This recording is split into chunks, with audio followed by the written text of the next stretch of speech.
mee bakka namni keenya jiru laala.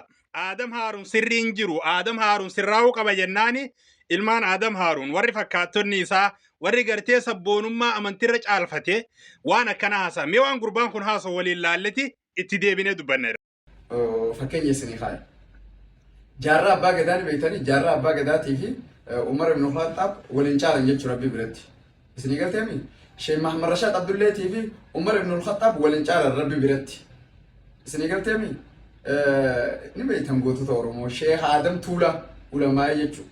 Kitaaba lafa tana deemu isaa fi Aliyyi ibn Abi Xaalib waliin caalan Rabbi biratti. Wanni isaan wal caalanii yoo jiraate jechuudha.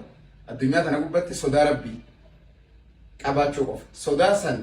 Mee amma gowwummaan kana caale eessa jira? Mucaan kun ammaan tana jecha tokkitti gartee namni sodaa rabbiitii wal caala. Sanii malee waliin caalu jaamu qabaateti jara keenya kakaleessaa kanaafi sahaabota gurguddaa sahaabota gartee rasuula wajji turan ka gartee rasuulli sallallahu alayhi wasallam khayrul quruuni qarni thumma alladhiina yaluunahum ji'eensan warra gartee akka walii galattuu sahaabota rasuulli gartee faarsee irra caaltota qarniin sahaabaa ji'een akkasuma san bira kutiiti qur'aana keessatti muhammadur rasuulullaahi walladhiina ma'ahu ashiddaa'u alal kuffaari رحماء بينهم تراهم ركعا سجدا إلى آخره آيات والسابقون الأولون من المهاجرين والأنصار والذين اتبعوهم خنس إلى آخره آيات قرتي خنهن دينه مالهما آياني خنا قفاتي أرى هل كان خنا اتبولو دنيا يو درجة صحابتا خاصة نتاتي آتر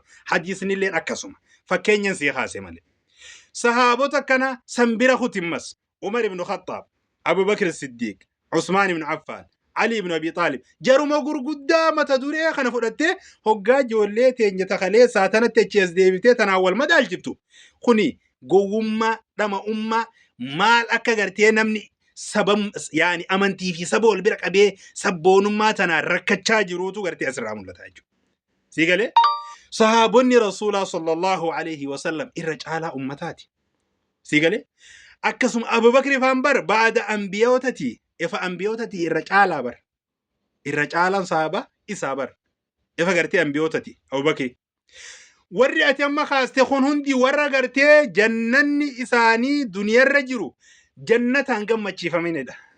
Jara kana hogga gaddeebisee jara keenya kanaan madaaltee yookaan Aadam Haaruun dongorree maal jettee waan hin taane takka waan qoshaasha waan bulbula gartee namatti hin tolle waan ajaa akkanaa tan ooftu billaa aleek ifitti qaanfadhu yoo dhugumatti islaaminaa tan teetii kabaja haa qabaatu taate namni hayyuu Oromoo nama gartee Oromoodhaaf waa dalage ni kabaja akka Oromootti. Sigalee warra amantii islaamaa qabu miti warra amantii islaamaa hin qabneewu kan gartee Oromoodhaaf waa takka godhe ni jaalanna ni kabanya.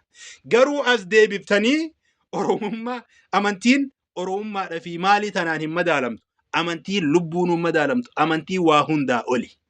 Sigalee sabboonummaa fi jinni jaankaa qoshaasha ooftan tan achitti dhiisa amantii teessan seeran qabadha waan beeytan irraa dubbadha waan hin beeyne afaan irraa qabadha.